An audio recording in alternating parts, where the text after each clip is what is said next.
Agora sim. Bom dia, bom dia.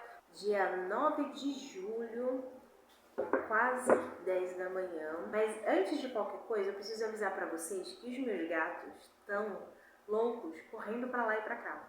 Temos 3, né? Então, se vocês verem rotatividade de gatos pra lá e pra cá, que tá domingando pra eles também. Mas vamos lá. Eu vou reencontrar um amigo que eu tive conhecimento da existência dele ano passado, sim, 2022, e fui muito despretensiosa, nem nada, né? Li O Estrangeiro, aí conheci o Albert Camus, a ideia por trás de Albert Camus, pensei, uau, como é que eu não conhecia essa pessoa antes? E aí, eu sei que ele não escreveu tanto livro assim, então eu vou tentar me segurar para ler um por ano. Eu tinha separado O Avesso e o Direito, do Albert Camus, vai ser um daqueles 12 livros para ler em 2023. Se você está me acompanhando aqui, ou se você voltou a acompanhar porque, ei, aquela menina da casa lá voltou a postar vídeo, está voltando agora? Enfim, você que está me vendo neste momento e viu alguns vídeos anteriores, sabe que este mês de junho e este de julho estão meio confusos, estão meio bagunçados, porque tem muita coisa para fazer. Agora nesse mês de julho a gente organizou direitinho, né? Estou postando esse aqui agora nesse vlog para você entender. Este é um vlog da vida real. E aí, vou tomar meu café da manhã, aproveitar que, tirando os meus 3 gatos, o ambiente está mais tranquilo também, está silencioso. Eu vou ler O Avesso e o Direito. Eu estava super curiosa. Eu vou ler aqui a parte de trás para vocês, olha só. Albert Camus foi um jornalista, filósofo e escritor francês, nascido na Argélia em 1913, 2 anos depois que meu avô. Seus trabalhos contribuíram com o crescimento da corrente de pensamento conhecida como absurdismo. Um dos grandes autores do século XX, Camus recebeu o Prêmio Nobel de Literatura em 57, 3 anos antes da sua morte. Entre suas maiores obras estão A Peste, O Estrangeiro, que já resenhamos aqui no canal, e A Queda. Essa é uma edição da Record. Esse livro tem aproximadamente 78 folhas. E essa semana que passou, eu estava dando uma arrumadinha aqui na minha estante, olhei para Camus, Camus olhou para mim, eu abri o livro, li um parágrafo e pensei, eu vou ler no próximo domingo. Vamos fazer esse vlog de leitura comigo? Pegue seu café e me acompanha.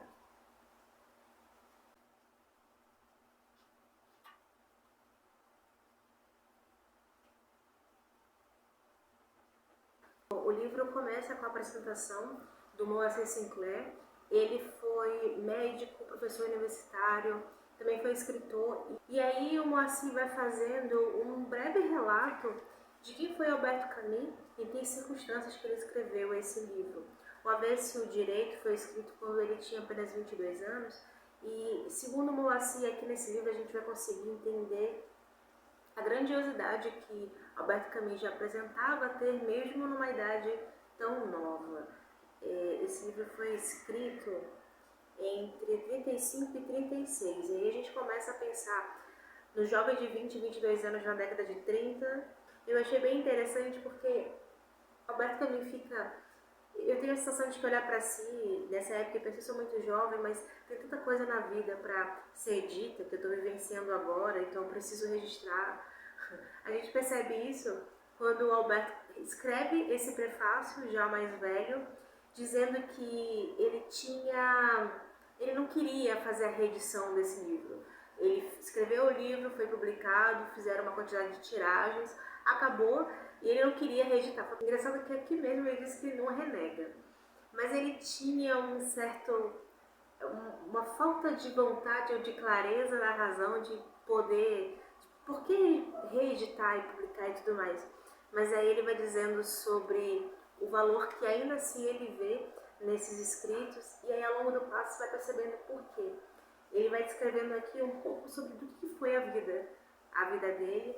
Ele nasceu na Argélia, que na época era a colônia da França, e aí ele vai descrevendo como as coisas mais importantes do ser humano não é o dinheiro em si, são as coisas ilimitadas, e como isso mexia com ele.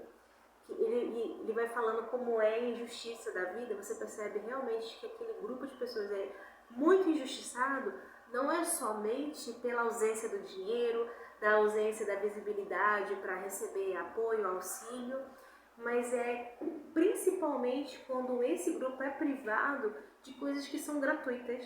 E ele vai falando que ele entendeu realmente o que é pobreza quando ele saiu, quando ele teve que se mudar da região onde ele inicialmente morava, que era um lugar com um céu sempre visível, um clima agradável, quente. Coisa super bacana que ele fala aqui nessa parte introdutória é que aos 20 anos, eu vou ler como está aqui, aos 20 anos, exceto no caso de gênios, mal se sabe escrever. E aí finaliza dizendo que há mais amor verdadeiro nestas páginas, mesmo assim, do que em todas as páginas que ele escreveu dali por diante. No final das contas, 22 anos da cabeça dele, a visão que ele tinha de si, pelo menos, mas a gente pode aí ampliar para as pessoas no início da casa dos 20, que é, talvez você ainda não tenha maturidade suficiente para escrever tal qual suas emoções transparecem, talvez você não consiga expressar de várias formas exatamente o que você está sentindo, talvez até você nem conheça direito quais são esses pensamentos e emoções, mas ainda assim, na casa dos 20, 22 anos, no iniciozinho dessa juventude, você ainda é uma pessoa pura, que talvez não tenha sido contaminada com as mazelas da vida. E a gente percebe isso mesmo ele falando que ele veio de uma família com uma vida de miséria, de pobreza, mas aonde estava o olhar dele? Era para aquilo que ele não podia adquirir através do dinheiro. Era através da natureza, era através de recursos saudáveis e ilimitados. Olha só, ele dizia que ele sentia nele forças infinitas. Bastava apenas encontrar seu ponto de aplicação. Não era a miséria que colocava barreiras a essas forças. Na África, o mar e o sol nada custam. A barreira está mais nos preconceitos ou na burrice. E aí ele vai falando sobre se questionar, que é uma coisa que a gente percebe que Alberto Camus fazia muito, e muito do que a gente lê dele é uma consequência dessa forma de viver que ele fazia desde tão jovem, né? E ele se questionava sobre a inveja, que diz que é o verdadeiro câncer da sociedade das doutrinas. E ele dizia que ele não tinha, apesar de tudo que ele passava, ou talvez por causa de tudo que ele vivia na miséria, não foi desenvolvido dentro dele a inveja, mas não era por causa dele que esse sentimento não nobre não tinha florescido. Ele disse que ele aprendeu a não ser assim pela própria família. Eu achei bem interessante que ele falou que só pelo seu silêncio, a sua reserva, seu orgulho natural e sóbrio, essa família que não sabia nem mesmo ler, deu-me então minhas mais elevadas lições. E essas lições que ele foi formando quem Alberto Camus foi desenvolvendo na vida, né? E ele passou a centralizar nele o que é mais importante na vida.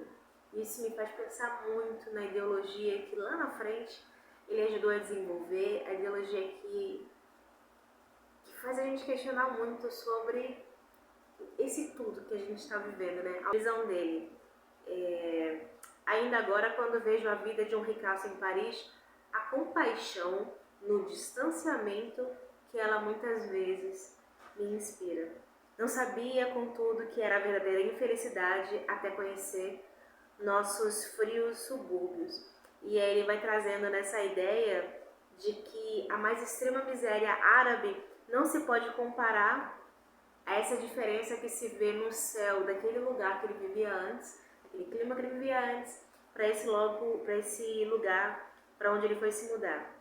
Dizendo ele, mas quando se chegou a conhecer os subúrbios industriais, fica-se manchado para sempre, creio eu, e responsável por sua existência. Dali em diante é difícil não sentir inveja, é difícil não sentir ainda mais a miséria corroendo por dentro, por falta de recursos ilimitados, como um clima agradável que é gratuito a todos. Aproveitar para acender a luz que está ficando escuro aqui. Tem um gato balançando a mesa. Quem é você? Esse é o mais velho aqui de casa. É interessante aqui que o Camus, ele vai traçando para a gente uma ideia de como foi a infância dele em relação à pobreza, em relação àquele local que ele vivia, como ele vivia e o que para ele era relevante realmente, que eram coisas gratuitas, que todos deveriam realmente ter acesso. E é interessante que ele fala aqui o seguinte: a chamada felicidade burguesa me entedia e assusta. Porém, a pobreza não pressupõe obrigatoriamente a inveja. E é muito bacana porque, assim, ele vai falando sobre a doença que ele teve, já mesmo tão novo, ele teve tuberculose, e era uma doença até mesmo comum, principalmente para os artistas da época, né?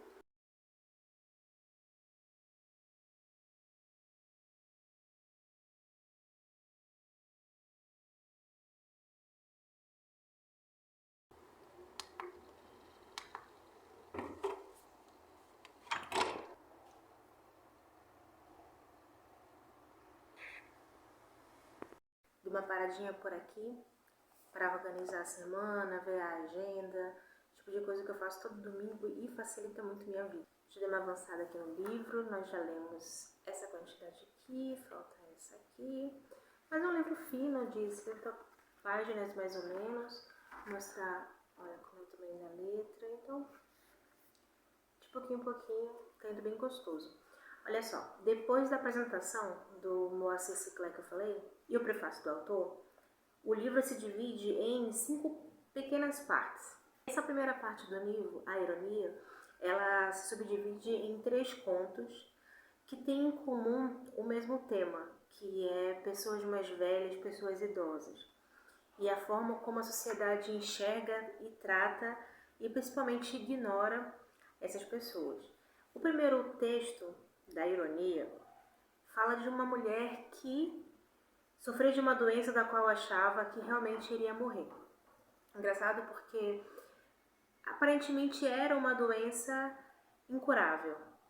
E aí esse trecho do livro conta que ela, para ela mesma, não queria admitir que era incurável, que ainda mantinha uma esperança no peito.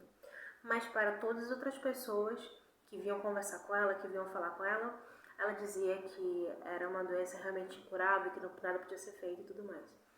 E ela fazia isso pela única e exclusiva razão que é de ter uma companhia, de ser vista, de ser notada, de alguém parar um tempo e dispor para ela aquele tempo, para conversar, para ouvi-lo, enfim. Porque ela passava muito tempo sozinha, exceto com a sua religiosidade.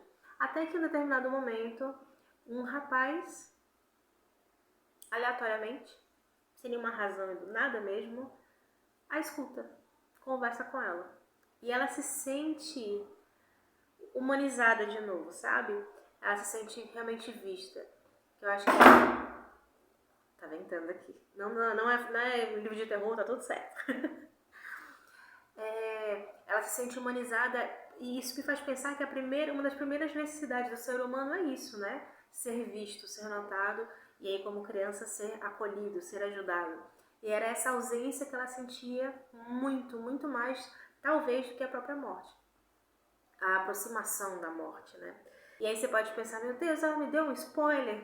É que, na verdade, do meu ponto de vista, apesar de ser um conto e ser fictício, é um texto, são textos que a ideia, eu acredito, que seja muito mais fazer você raciocinar como uma terceira pessoa acompanhando ali a cena e percebendo o que você está sentindo, do que você descobrir o final, né? O final é só um complemento do todo, não é a parte mais importante. Nem sempre o final é a parte mais importante, na verdade. E aí a gente segue para o segundo conto, dentro dessa primeira parte do livro que se chama A Ironia, falando de um homem agora, idoso, dizendo que acontece muito nesse conto, porque ele fala bastante. Esse é um homem que, para poder se sentir vivo ainda, ele emenda uma história na outra, conversa. E as pessoas, por educação, até o escuta, mas depois de um tempo ela se cansa naturalmente, né? E ele tem que arranjar uma outra pessoa com foco para ele poder conversar. Por mais que as pessoas, por educação, o escutem, chega um momento, e não é um momento muito longo, que elas não querem mais escutar. E é um momento aqui desse texto, ele fala o seguinte: não ser mais escutado, isso é o terrível quando se é velho. E o último conto dessa primeira parte, a ironia, fala sobre uma mulher que tem filhos, tem netos, tem bisneto, tem toda uma situação, está na casa dos 70 anos e ela é como se fosse ali uma imperatriz que todo mundo olhava para ela e respondia e atendia e fazia como ela queria. E mesmo com o passar do tempo, às vezes andando na rua, ela ainda tentava manter esse ideal na cabeça dela do que é ser uma mulher de fibra e tudo mais. E ela é uma pessoa que tem características dramáticas para poder justificar a forma de ser e de conseguir o que ela queria. Então, quando chegavam visitas na casa dela, ela olhava, fazia a visita perguntar para o neto de quem ele gostava mais, dela ou da mãe dele, que é a filha dela. E aí o garoto, já conhecendo a avó, as características da avó, já sabendo como tudo ali funcionava na estrutura da casa dele, sempre respondia, a minha avó. E aí a visita ficava chocada. E às vezes até perguntava, mas como? Por que sua mãe? E aí a mãe do garoto olhava para a visita e dizia, é porque ela cuidou dele. Porque a filha sabia também como é a personalidade da mãe, né? E isso fazia com que o garoto olhasse para a mãe com um certo aquecimento no coração, quentinho de dizer, ela entende o que está acontecendo e eu a admiro, me orgulho dela por colocar esse sentimento de ouvir o próprio filho dizer que prefere a mãe dela do que ela. E ela fazia muito isso, com situações como essa. Dizia que estava com algumas dores, e aí as pessoas já estavam se acostumando a passar dos anos de como ela era. E aí ela aumentava muito tudo, né? Tava com mal-estar, depois ela passou a desmaiar e fazia um barulho de vômito na cozinha, no saco, fazendo um barulho enorme. E até as crianças já olhavam para aquela circunstância e já não comentavam nada, mas já sabia que não era lá tudo isso que estava realmente acontecendo, né? E aí, aqui o texto diz o seguinte, é que a velha acreditava ser o amor algo que se exige. Isso é uma característica muito forte dessa personagem. Ela, acredito que não sabia que o amor pode ser apenas sentido e vivenciado por olhar a pessoa e admirá-la sendo como ela é. E ela não fazia dessa maneira. Ela exigia realmente a demonstração de afeto e chega um momento que ninguém mais tem vontade, porque não é algo natural, e ela começa a criar essas crises de saúde para poder chamar a atenção. Até que chega um momento que ela realmente fica doente, ela exige chamarem um médico, chamam um médico, é uma coisa meio incomum. E aí eu acho interessante como ele vai fazendo um relato da evolução disso. No primeiro dia, o médico detectou um simples mal-estar. No segundo, um câncer de fígado. E no terceiro, uma icterícia grave. E aí nos últimos momentos de vida dela, com as pessoas ao redor ainda duvidando de que realmente aquilo tudo ela estava vivendo, achando que ela estava pagando o médico para dizer aquelas coisas, fingindo aquilo tudo que ela estava fingindo, ela chama o neto para próximo dela e aí ela começa a liberar aquelas situações, a parte intestinal, decorrência da doença, e aí ela fala para ele, está vendo? Estou peidando como um porquinho, e morreu uma hora depois. Mas ela não falou nisso como uma forma de fazer uma gracinha para ele ficar mais leve ou algo assim. Ela falou mais como se lamentando para dizer, tá vendo como eu tô sofrendo? Você não tá sentindo o quanto eu tô sofrendo? E essa primeira parte da ironia se encerra com o Alberto Camus falando o seguinte: uma mulher que se abandona para ir ao cinema, o primeiro conto. Um velho que não é mais ouvido, o segundo conto. Uma morte que nada resgata, o terceiro conto. E então, do outro lado, toda a luz do mundo. Que diferença faz isso se tudo se aceita? Trata-se de 3 destinos semelhantes e contudo diferentes. A morte para todos, mas a cada um a sua morte. Afinal, O sol nos aquece os ossos, apesar de tudo. Esse é um livro bem curtinho, com contos ou subcontos, a gente pode colocar assim, que é a visão que o Alberto Camus tinha sobre miséria, sobre a morte, ainda nessa idade tão pequena não, mas numa idade tão jovem, né, 22 anos, mesmo tendo vindo dessa miséria, mesmo tendo vindo dessa parte periférica da vida, e a capacidade que ele teve ainda assim de olhar para ser sustentado com além do que o dinheiro pode dar, que ele não tinha, que a família dele não tinha, né?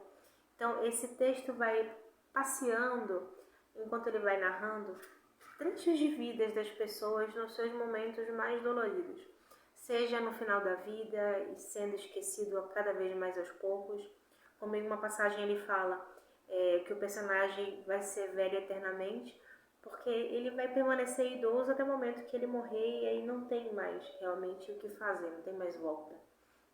Não há nada que possa ser feito. E a forma como essas pessoas vão encarando ou vão vivenciando essas fases da vida, essas circunstâncias da vida que envolvem a tragédia, a miséria e a solidão. É um daqueles autores que eu gostaria de sentar para um café sem fim, quase sem fim. Muito especial. Gosto muito da forma que ele tem de chegar à vida. Repetindo, a gente já tem aqui O Estrangeiro, esse é o segundo livro que eu resenho aqui para o canal. Você já tinha ouvido falar desse livro ou desse autor? Conta aqui pra mim a visão que ele tem sobre a vida, o absurdismo e a gente olhar pra si e a gente achar uma razão de viver, não que o mundo tenha, mas que seja algo importante pra gente, então que a gente crie essa razão de viver e tirar essa pressão que a gente vai colocando na nossa vida. Eu gosto demais dessa forma de pensar que ele viveu a vida e que ele foi descrevendo os livros dele. Você que me acompanhou até o final desse vlog, desse vídeo, meu muito obrigada. Um beijo e até o próximo vídeo do canal.